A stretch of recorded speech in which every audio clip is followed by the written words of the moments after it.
ঈদের দিনটিকে আরো উপভোগ্য করতে অনেকেই ভিড় করছেন দেশের বিনোদন কেন্দ্রগুলোতে।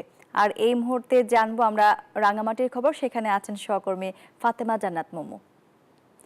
মোমো, আপনাকে ঈদ মুবারক। মোমো, আপনার কাছে জানতে চাই যে রাঙামাটির বিনোদন কেন্দ্রগুলোতে আপনার কাছে কি তথ্য আছে জানাবেন।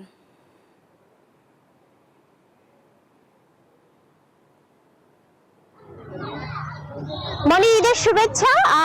সকাল থেকেই বিনোদন কেন্দ্রগুলো জমতে শুরু করেছে, যেহেতু আজকে ঈদের দিন। নানা বয়সের শ্রেণী পেশার মানুষকেও আমরা এখানে দেখতে পাচ্ছি, বাচ্চারা তো আছেই। দূর দূরান্ত থেকে অনেক পর্যটকও আস্তে আস্তে আসতে শুরু করেছে, যেহেতু বুকিং আছে আগে থেকে। রাঙামাটি এই ঈদে জামা জুতো অ্যাক্সেসরিজের ডিসকাউন্ট।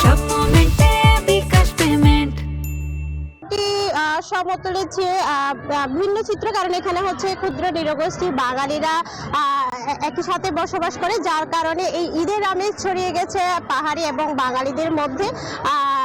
সম্প্রীতির বন্ধন রচনা হয়েছে বলা যায়। রাঙামাটি শুধু এই রাঙামাটি পার্ক নয়, পলওয়েল পার্ক এবং পর্যটন মডেল ঝুলন্ত সেতুতেও আমরা দেখতে পেয়েছি স্থানীয়রা ঘুরে বেড়াচ্ছেন, ঈদের কৌশল বিনিময় করছেন এবং আগামী যেন তারা শান্তি